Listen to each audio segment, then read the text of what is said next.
And it's funny because people are saying Manchester United is most likely to win, but I feel like Tottenham has more leverage on beating us. Like we actually are the underdogs as opposed to Tottenham.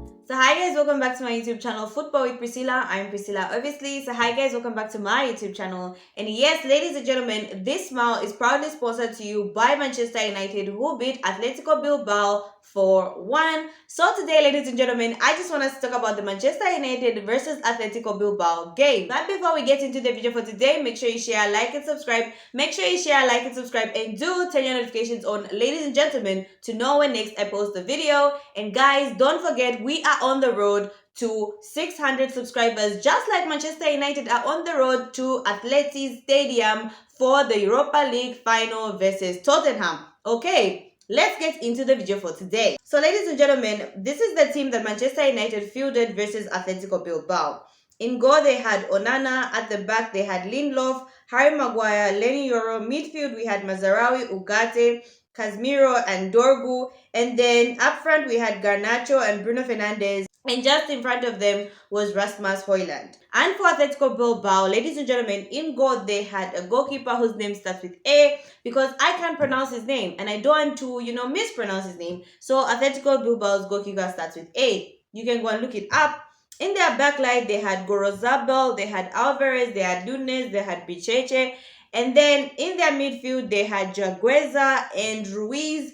Up front, they had Jallo, they had Beregua and Gomez. And just in front of the three, they had Sanadi. Okay? Ladies and gentlemen, Atletico Bilbao were playing a 4-2-3-1 formation, while Manchester United were playing the classic 3-4-3 formation. Now, ladies and gentlemen, obviously the game ended 4-1. These are the goal scorers. For Manchester United, we have Mason Mount, who scored in the 72nd minute, when my heart was literally sinking, because I was like, I just know Manchester United is about to lose this game, okay? But hey, Mason Mount came through for us and scored a beauty of a strike, by the way. A curler. In the 72nd minute, we had Casemiro with the beautiful header or shoulder, we will never know. And frankly, that doesn't matter. In the 79th minute, we had Rasmus Højlund tap in from a wonderful, beautiful Ahmad assist. Listen, Amad Diallo is an absolute delight of a player. And you know what? I'm very happy for Rasmus Højlund, because that is where you want your striker to be, in and around the 18-yard area, scoring headers and scoring tap-ins. So you know what? Congratulations to Rasmus Højlund. He scored in the 85th minute. And then we had the final goal by Mason Mount in the 91st minute, which was a beauty. One goal that we don't see regularly, but when it comes, it's just it's a delight to see after so long. So obviously, ladies and gentlemen, the goalkeeper for Atletico Bilbao had the ball. It was towards the end of the game. He kicked it to onto the center. Mason Mount ended up getting the ball, and then the goalkeeper had already left his goal, and Mason Mount went for it. And you know what? The shot was an absolute beautiful shot, and he ended up scoring from the center. Like I said, the Wayne Rooney's used to do that, the Paul Scholes used to do that, and it was good to see Mason Mount doing that. And for Atletico Bilbao, ladies and gentlemen, what a beauty of a strike it was from Jagueza in the 31st minute. So, ladies and gentlemen, like I said, the game ended 4-1. So, ladies and gentlemen, these are my thoughts on the game. The first one, when the game started, I was nervous because, listen, 3-0, ladies and gentlemen, at Old Trafford nowadays means absolutely nothing. But anyway, that's in the Premier League. When we go to the Europa League, Manchester United have been unbeaten. So they're a different kind of beast when it comes to the Europa League. But still, 3-0, Atletico Bilbao was coming to Old Trafford, and I was a nervous wreck. I was just I know Manchester United can win this game, but I just know they're going to try and kill us by giving us high blood pressure for them to win this game. Until the 70th minute, I couldn't take that game. I watched it for the first 30 minutes. They scored us. I was like, no, this team is not going to kill me. I had to take some time off and then come back. And we were not scoring. It was still 1-0. And in my head, I'm like, if Atletico Bilbao score the second goal, this game is on. People will lose their heads. Manchester United will lose their composure. It will be 3-0 by the time we realize it. 3-3 on aggregate. Then we end up going for penalties and lose. All those things were happening in my mind. So you know what? The first half, ladies and gentlemen, was absolutely nerve-wracking for me, and all this was because Manchester United, I believe, was very passive in the first half. They were so frustrating. Like the way they were playing the game, like I know they wanted to be safe. I know they didn't want to push because they had the cushion of the 3-0 goal. But they had misplaced passes. Dogu looked shaky. Ugarte looked shaky. Maguire looked shaky. Like Garnacho was failing. Oh my god, Garnacho. We're gonna talk about Garnacho later. But in the first half, we were very passive, and anyone who's watched football for a long period of time, all those chances we were failing, how passive we were, and how we were failing to actually just pass the ball to each other. Anyone knew that we were going to concede a goal, and absolutely we did, because we did not take the game to Atletico Bilbao. Like they brought the game at us, and thank God they did not have clinical finishers, because if they did, they would have a different story today. But yeah, so my thoughts on the first half is we were very very passive, and part of the second half. I think after Mason Mount and the substitutions that Amorim made, until up until then, oh my god, that game was so passive. And Manchester United, like I'm sure the whole crowd, everyone in the world who was a Manchester United fan was very nervous, because we were playing horrible football. Like yes, we won the game, but all throughout the game, we were second best and we played horrible football. Now, ladies and gentlemen, the other thing that I want to talk about, the substitutions. Now, when I saw Amarim say Ahmad, I was like, who? Ahmad, we need him because Garnacho, oh my god, Garnacho, no. Like, the chances Garnacho was failing to score, it's just absolutely ridiculous. You need, out of 5 chances, Garnacho will fail 4 and score 1. And that is not healthy. Like, no, Garnacho, no. So, you know what? I knew, like, okay, Garnacho out, Ahmad in, I understood. Mino coming on, Ugarte out. I'm like, yeah, I got this. Even though I was kind of nervous, I'm like, oh, Mino, then who's going to cover? Who's the 6 that's going to sit there? If we have Casemiro, will Casemiro be able to handle the runners from Atletico Bilbao? So I kind of questioned that, but I know Mino's quality, and I was like, okay, Mino is cool, let him come, he can change the game. The one substitution that Amorim was making that I was absolutely like, hell no, was Mason Mount. I was like, why? Why are we bringing in Mason Mount in a game where we need a goal? The last person on this planet to give us a goal is Mason Mount.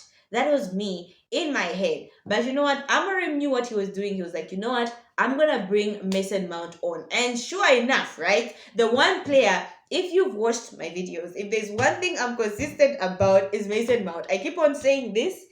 Why on earth did we buy Mason Mount? Like, what does he offer us? And you know what?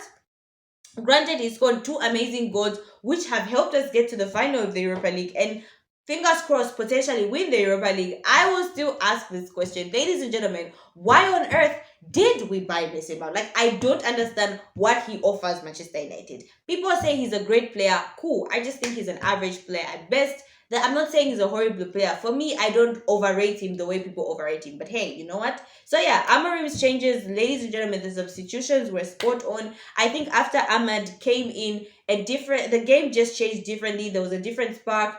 Mazarawi going out. Mazarawi wasn't going out forward as much as Ahmad did, and you could just see Ahmad, guys, Ahmad is a gem. Oh my god, Eric Ten Hag will never forgive you for putting Ahmad Diallo on the bench. It's the way he's able to run and carry the ball. Does that remind you of anyone? It seems a little bit Messi-esque.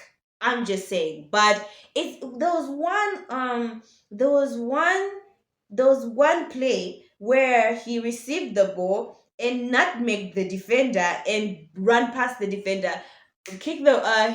crossed it to Mason Mount, who then laid it off to Amas, and Amas unfortunately was unable to convert the chance. But that was a beautiful passage of play. But that only showed you Amas was also a substitute. And the substitutes came in and definitely changed the game, which is good, because going to Tottenham, there's the comfortability. At least there's also the reassurance that, yeah, even if our first 11 won't maybe perform as good as we'd want them to, we have a bench. And that is the most comforting thing going to the Europa League final. Ladies and gentlemen, we have a bench. Can you imagine? Our first 11 isn't playing well, and we get Mino and we get Ahmad. We have the luxury of bringing on Mino, Ahmad, and Mason Mount to some degree. So you know what? Substitutions, absolutely spot on. The other thing that I want to talk about, ladies and gentlemen, which has been obviously a big problem for Manchester United this season, from August last year until May this year, Ladies and gentlemen, we've been singing the same song, talking about the same thing, which is we need to be clinical on go. Alejandro Ganacho. Oh my god, the kids. Like I know I understand the kid is young, he's learning the trade, and you know what? I'm gonna give Ganacho grace because I'm sure by the time he's reaching 25, 26, he would be a clinical finisher, right?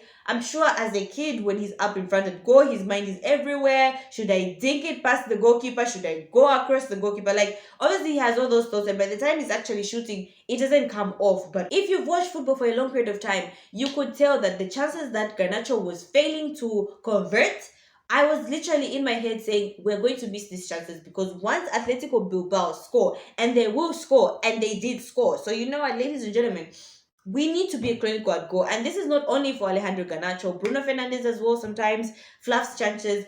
Hoyland is one of them. Like a lot of Manchester United players, ladies and gentlemen, always unable to convert their chances. Dogu was also one of them. Like it's something that's in the Manchester United squad. Like we need to be clinical on goal.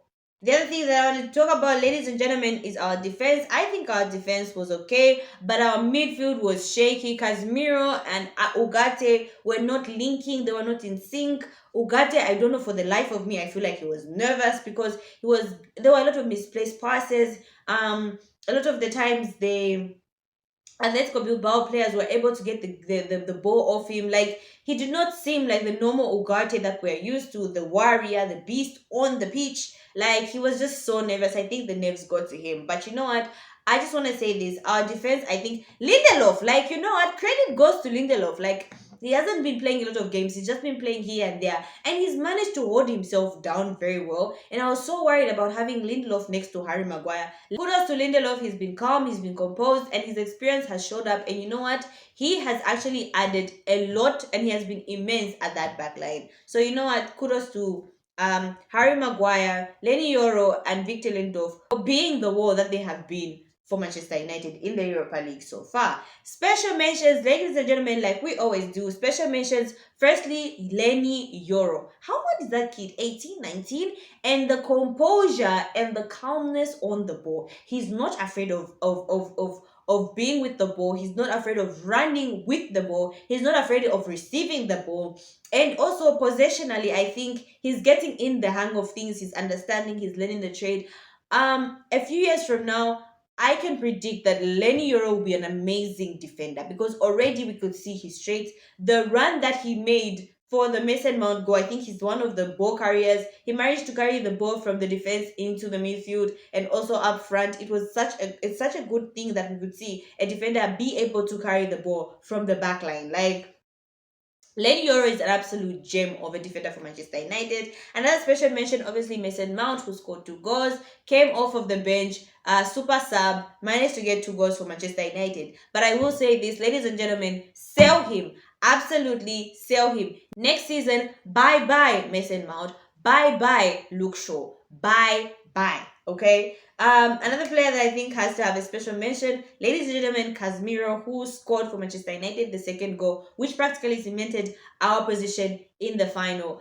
Casemiro has absolutely been immense for Manchester United, and it's the experience that's talking. He's not the fastest, he's not at his sharpest. Obviously, he's become old, he's not in his prime years. But what is Casemiro using to play football? His experience. And it is times like this where you see, like, yes, a team can have all the young players, all the most energetic players, but experience plays a big part. Because you can see when the Ugates are panicking, when the Ganachos are panicking, Dogu is panicking, Casemiro is just calm. He's like, okay, we're 4-2 down.